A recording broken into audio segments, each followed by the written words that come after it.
बांसवाड़ा डूंगरपुर लोकसभा के सांसद राजकुमार रॉत ने कहा है कि देश संविधान दिवस की 75वीं वर्षगांठ मना रहा है, लेकिन यह चिंता का विषय है कि संविधान में निहित 5वीं अनुसूची जो जनजातीय क्षेत्रों के अधिकारों और संरक्षण के लिए बनाई गई थी, आज भी जमीनी स्तर पर लागू नहीं हो पाई है, जिसके कारण इस क्षेत्र को संविधान में दिए गए अधिकार अभी तक नहीं मिल पाए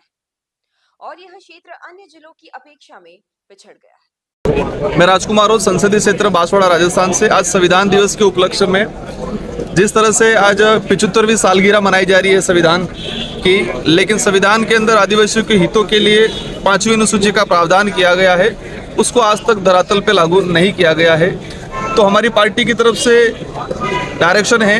कि हमें जिस तरह से आज 75वां सालगिरह मना रहे हैं, लेकिन आज भी धरातल पे 5वीं अनुसूची के अधिकारों को लागू नहीं किया गया है, जिसकी वजह से आदिवासियों को कई बार विस्थापित होने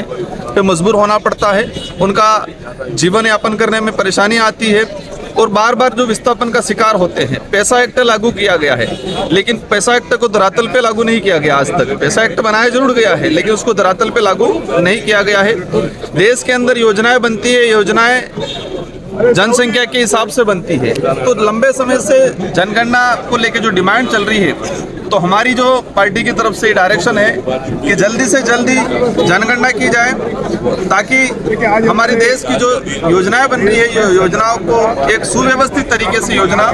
बनाई जाए। तो हमारा आज विशेषकर हम लोग संविधान दिवस मना रहे हैं, लेकिन संविधान की 5वीं अनुसूची को लागू नहीं किया गया, जिससे पूरे देश के आदिवासी को, यहाँ दलित वो कहीं न कहीं चिंतित है और एक आस लगा के बैठा हुआ है कि 75 साल हो गए, लेकिन आज तक हमारे जो संविधान को धरातल पे लागू नहीं किया गया है। तो इन समस्त मांगों को लेकर हम लोग ये प्रदर्शन कर रहे हैं। राजकुमार जी, आप खुद एक ट्राइबल कम्युनिटी से आते हैं, इस देश की राष्ट्रपति जो प्रथम नागरिक हैं वो भी ट्राइबल कम्युनिटी से आती हैं, तो क्या अपनी मांग को लेकर क्या आप राष्ट्रपति तक वो करेंगे? बिल्कुल, आपका सही सवाल है कि आज देश के सर्वोच्च पद पे एक आदिवासी राष्ट्रपति बैठे हुए हैं और देश के आदिवासियों के हितों के लिए जो शेड्यूल 5 और शेड्यूल 6 का जो प्रावधान है वो लागू नहीं हो पाया है। हमने कई बार उनको ज्ञापन के माध्यम से दिया गया है। मेरे संसदीय क्षेत्र बांसवाड़ा में जब राष्ट्रपति महोदय का मानगढ़ पे दौरा हुआ था, मैंने ज्ञापन के माध्यम से उनको कहा गया है कि 5वीं अनुसूची को लेकर आप लोग स्ट्रिक्टली डायरेक्शन दे राष्ट्रपति महोदय जी, लेकिन अभी तक किसी प्रकार का डायरेक्शन नहीं दिया गया है। तो हम लोग एक